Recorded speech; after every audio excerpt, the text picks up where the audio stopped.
Hello friends, இந்த இடம் கரெக்டாக சொல்லுங்கள். ஆமாம், இது வெள்ளையங்கிட்டி தான். இந்த இடத்துல இவ்வளோ 7 மலையை கடந்து வந்து இந்த சிவனை பார்த்துக்கப்புறம் இந்த வியூ பக்கத்துக்கே ஏறின களைப்பெல்லாம் போயிடும். இது சிவராத்திரியிலேருந்து ஓப்பன் ஆகிரும். 2024 ஓப்பன் ஆகிடுச்சு. என்றைக்கும் க்ளோஸ் ஆகிற டேட்டுன்னு சொல்லி கமெண்ட்டில் சொல்லுங்கள் பார்ப்போம். எத்தனை பேர் இதுக்கு போயிருக்கீங்க, எத்தனை பேர் போகணுன்னு சொல்லி ஆர்வமாக இருக்கீங்க, இந்த வருஷம் எத்தனை பேர் போவீங்க அதையும் சொல்லுங்கள் ப்ரோ. நான் போல் இருந்தாலும் எங்கள் அண்ணன் போனால் நல்ல எக்ஸ்பீரியன்ஸ் இருக்கும்.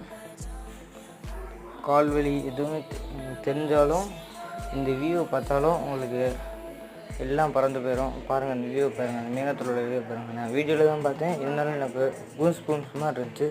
நம்ம போகாம விட்டோமேன்னு சொல்லி ஃபீல் ஆகுது. எத்தனை பேர் இந்த வருஷம் போவீங்கன்னு சொல்லி பார்ப்போம். கமெண்ட் பண்ணுங்கள், லைக் பண்ணுங்கள். வியூ போக மாட்டேங்குது, வியூஸ் நல்லா பாருங்கள்.